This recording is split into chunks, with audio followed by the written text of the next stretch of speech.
राज्यासह देशाचे लक्ष लागलेल्या बीड लोकसभेचा 4 जून रोजी जे आहे ते निकाल जाहीर झाला आणि त्यानंतर चित्र थोडंसं वेगळं दिसून आलेलं आहे। तसं पाहायला गेलं तर निवडणुकीच्या दरम्यान जे आहे ते विकासाच्या मुद्द्यावर निवडणूक चालता विषय जे होते ते जातीच्या विषयावरती सुरू झालेले होते। मराठा आणि ओबीसी असा वाद जो आहे तो निवडणुकीच्या दरम्यान आणि प्रचाराच्या दरम्यान जो होतो वारंवार दिसून आलेला होता आणि त्याचाच कुठेतरी पडसाद जो आहे तो निकालावर सुद्धा दिसून आलेला आहे। आणि पंकजा मुंडे यांना पराभव झाल्यानंतर जे आहे ते मराठा बांधवाच्या वतीने जे आहे पंकजा मुंडे यांच्यावरती आक्षेपार्ह जे सोशल मीडियाच्या माध्यमातून पोस्ट आणि काही व्हिडिओ जे आहे ते व्हायरल होताना दिसून येत आहेत आणि त्याचाच कुठेतरी पडसाद म्हणून पंकजा मुंडे समर्थक जे आहे ते या सगळ्या गोष्टीसाठी विरोध करताना दिसून येत आहेत। काल नुकतंच बीड जिल्ह्याचा शिरूर कासार जो आहे तो बंद झालेला होता।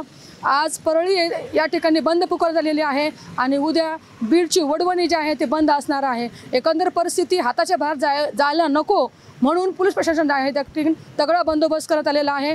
राज्याचे कृषी मंत्री तथा बीड जिल्ह्याचे पालकमंत्री धनंजय मुंडे यांनी सुद्धा एक व्हिडिओ जारी केलेला आहे आणि त्यामध्ये त्यांनी एक आवाहन केलेलं आहे की झालेला पराजय जो आम्ही स्वीकारतो, मात्र हा पराजय होत असतो, मात्र सोशल मीडियाच्या माध्यमातून समाजामध्ये तेढ निर्माण होऊ नये आणि भाईचारा जो आहे तो कुठेतरी विस्कळीत होऊ नये म्हणून सर्वांनी आपलं आपाप होऊ नये आणि नियंत्रण ठेवावं आणि सगळं गुन्ह्यांना नांदावे अशा पद्धतीने जे आहे त्या ठिकाणी आव्हान करण्यात आलेलं आहे।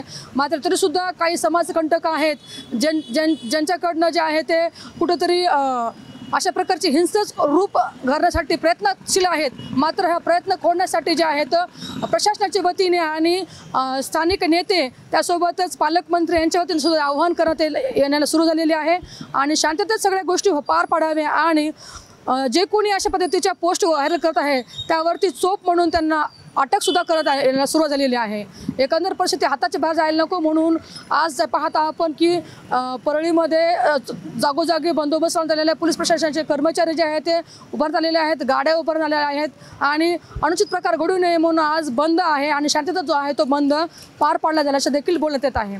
कॅमेरा पर्सन संजू ब्रायसह सुकेश नायकवाडे, टाइम्स ऑफ मराठी, बीड।